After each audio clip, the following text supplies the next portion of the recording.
1942年春、日本との開戦に伴いカナダで過ごす2万人を超す日系人がこの国の住人としての自由を奪われ、そして資産、食、家族との伴る暮らしさえも失いました。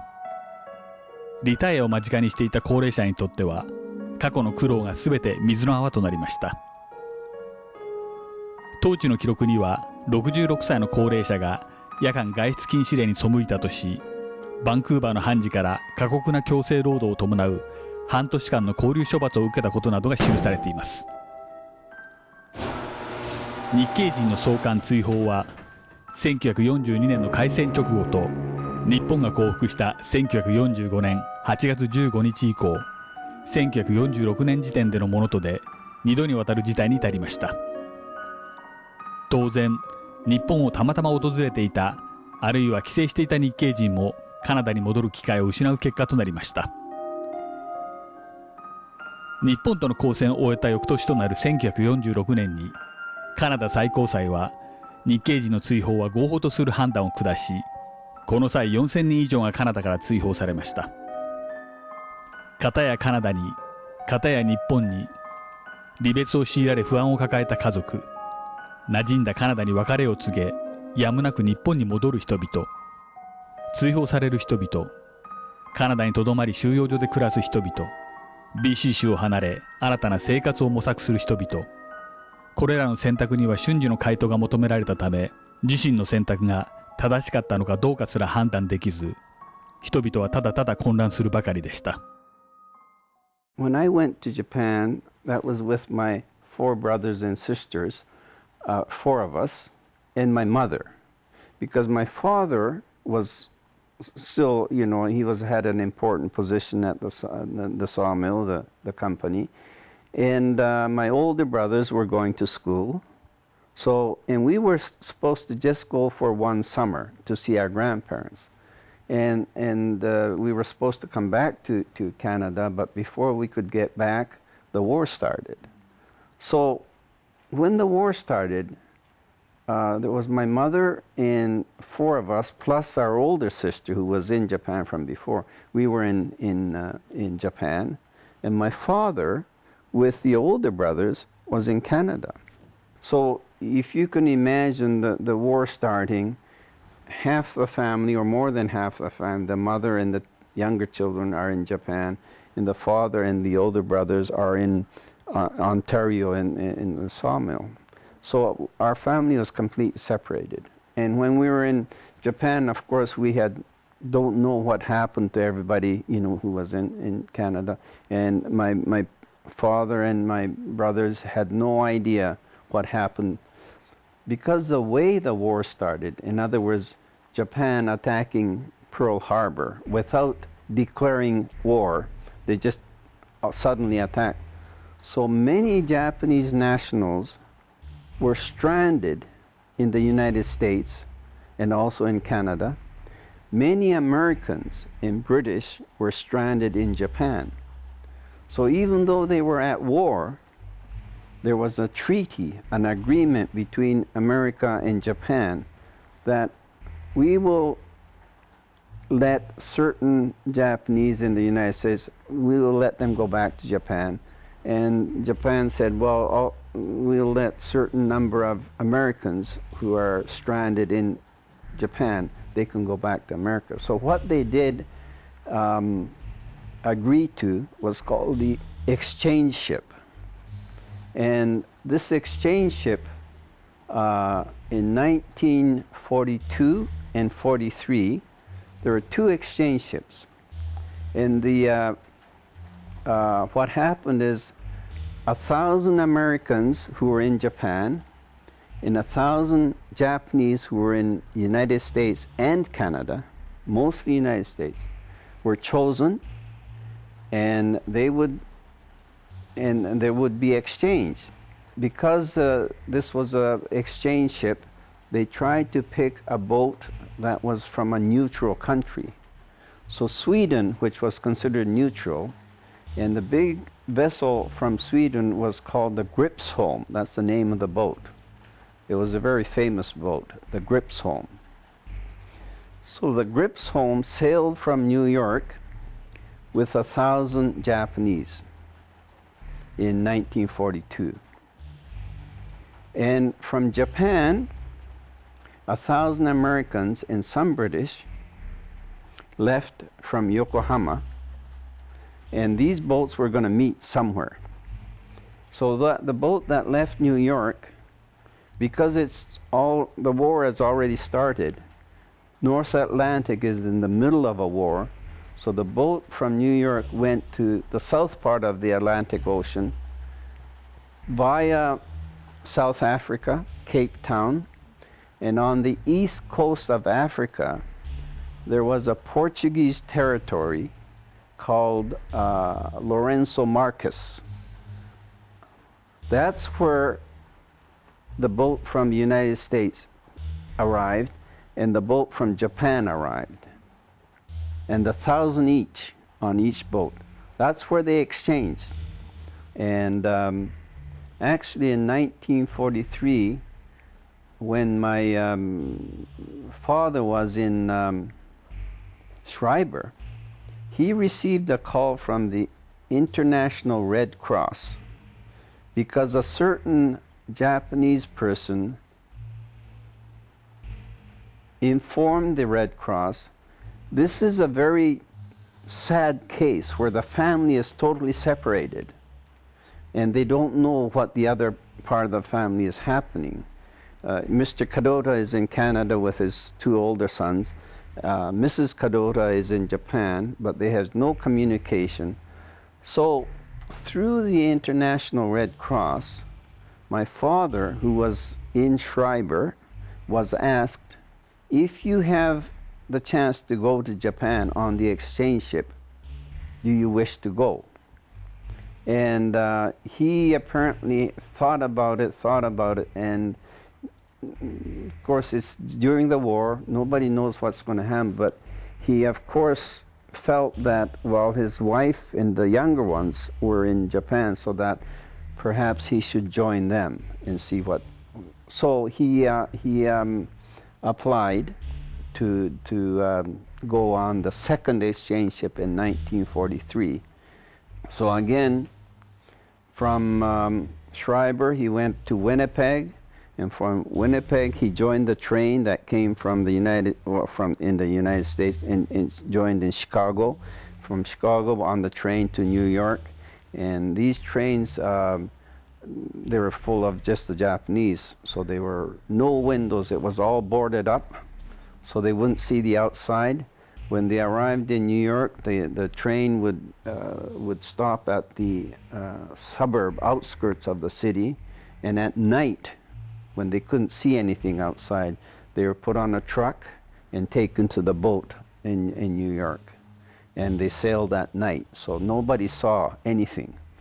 And that boat, the second year, was also the Grips home from New York, but instead of going to Lourenço Marques, the second exchange ship, on the east coast of India is a place called Goa. That's also Portuguese territory. So the boat from Japan came to Goa with 1,000 Americans, and the boat from New York, the Grips home, with 1,000 Japanese, and my father was one of maybe 15 Japanese who were in Canada, and the rest were all from the States. That's when my mother, after 3 years being separated, met my father. カナダからの追放、自主帰国また帰省中に生じた足止めなどの事態に伴い、突然日本の学校に通うことになった2世の子どもたち。異なる慣習に加え、戦時中に敷かれた厳しい規則、登校初日は戸惑いと不安を胸いっぱいに抱いたことでしょう。Once we were in Japan, and you have to remember the war just started, and we lived in Kobe, decided to live in Kobe. So I went to, and I was 7 years old, so I would be same age as grade 1 in Japan, and obviously I looked different. I had a sweater, a nice sweater with a zipper, in front, and there was a nice design on my sleeves and my collar. But everybody, because when the war started, everybody had to wear, all the students, the pupils, had to wear kokuminfuku. Kokuminfuku is a khaki-colored, and everybody had to wear the kokuminfuku. My mother did not know this, so she dressed me up, and I wore long pants, because you had to look your best, So of course, when I went to school the first day, everybody looked at me, and even the teachers looked at me, very differently. What is this? And I guess some of them, or the teachers, knew that we came back from Canada. Anyhow, I was called. In those days, they didn't use the word gaijin. They used the word seiyojin, Westerner. So the kids would kind of come to me and, "Are you seiyojin? Omae seiyojin ka?" And I didn't know what a seiyojin. I didn't speak Japanese. I spoke some, but very little. And sometimes I didn't know what they were saying, and other times, but I knew some of them were making fun at me, some of them were just curious. And when I wore this sweater with a zipper on, and you have to know that Japan did not have any zippers in 1940. So the class bully would come to me, and I'd stand in front of him, and he would up and down zipper. And sometimes at the very bottom it would come apart, and he would say, "Put it back, hamero, hamero." So I would put it back, and then he would go up and down, and I'm standing in front of him. So there's that kind of, so the impressions are very, very strong, but I guess you might call them unique, and I wasn't bitter about it. It's just that, I was not one of them. The other thing is, once the war started, nobody in Japan was to speak any kind of English. All the English words were supposed to be eliminated.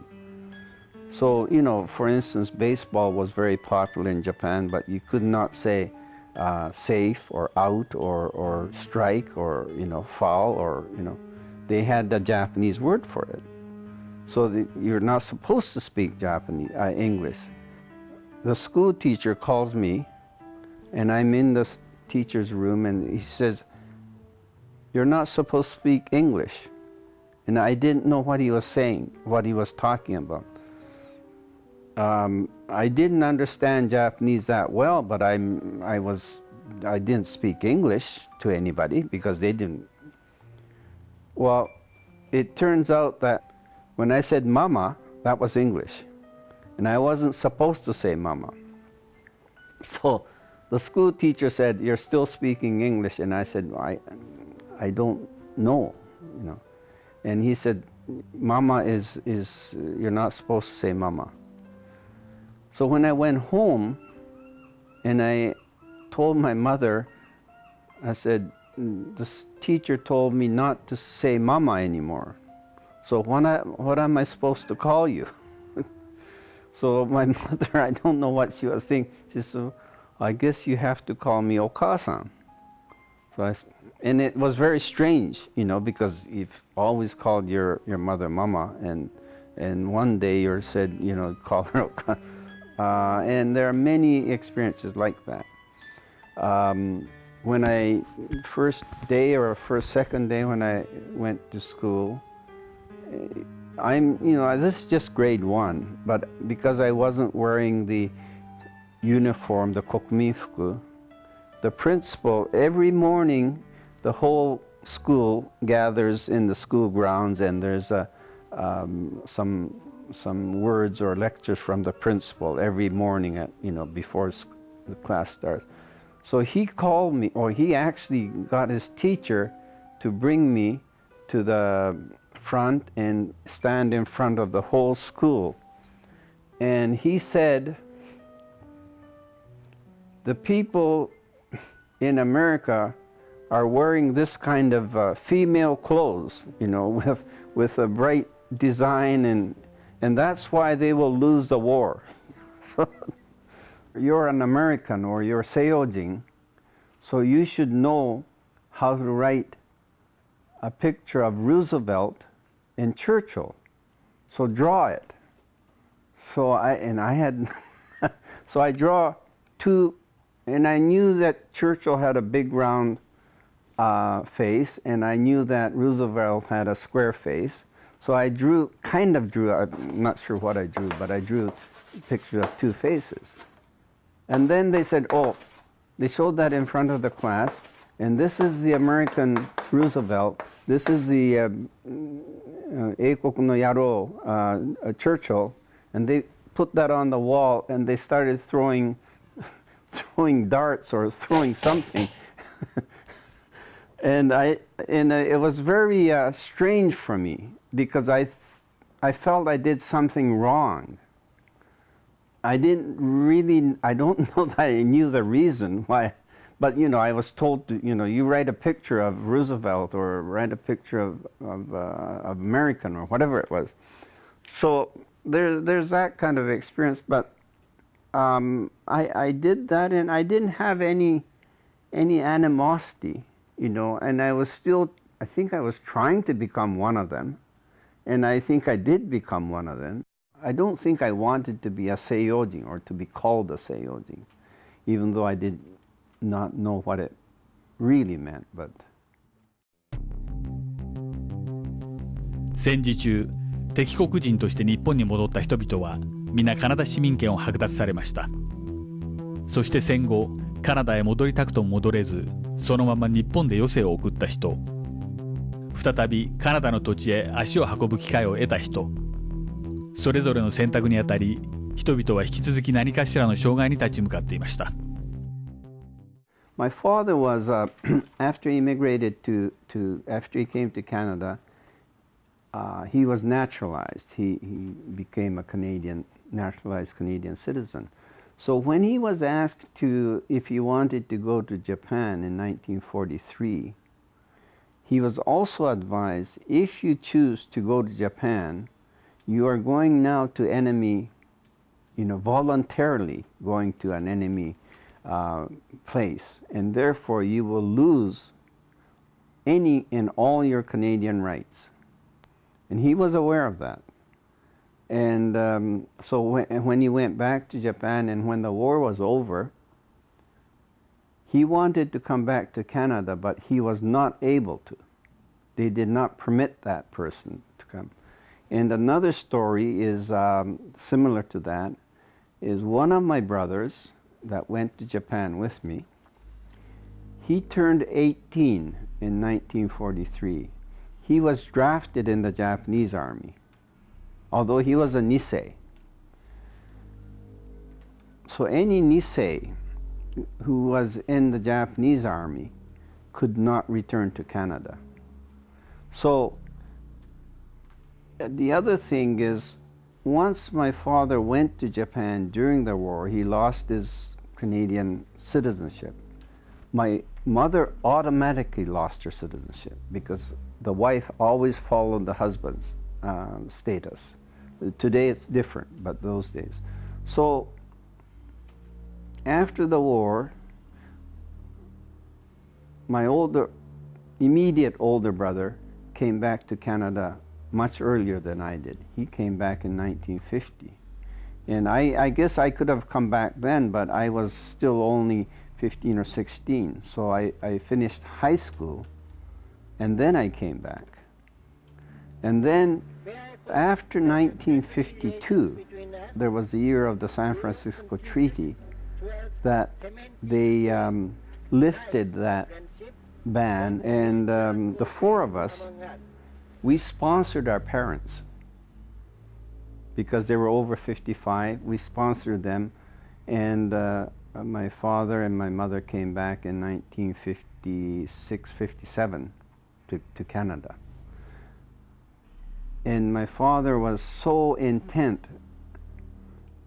he wanted to become a Canadian citizen again. And he was, by the time he came back, he was 80-something. But he got the little booklet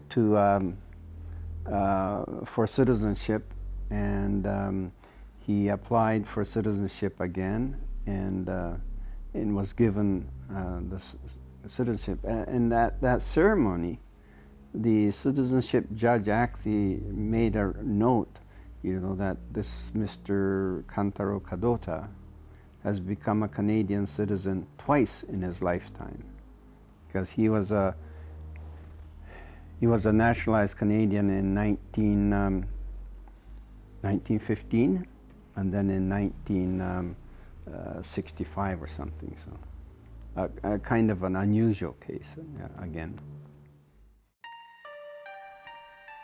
幼少でカナダを離れ、12年間にわたる月日を日本文化の中で日本語だけを話し続けながら暮らしたことで、日本での生活にも十分慣れたはずであるものの、ふと気がつくとカナダを故郷として慕う気持ちを抱いてか、日本を後に太平洋を渡る青年。新たな希望に胸を膨らませた船出。本格的な人生の始まりとなる貴重な一歩を踏み出す瞬間です。自身が描く点と点をさらに先に伸びる線として結ぶべく人生の旅が始まりました。I don't know if there was any stronger motivation, but I said, yes, I think I'll go back. But I was also aware that I knew nothing about Canada. I didn't know what happened to the Japanese when the war started. I knew very little about Canada because, when you're 7, you don't know anything. And then I went to Japan, but somewhere, I guess, maybe inside me said that, well, you can be a Canadian, or that's where you were born. So I came back after high school, and my English was very nominal. I didn't, I spoke better English than the other students, but I didn't speak very fluent English. Yeah, No, yes, I was 12 years, Yeah, so.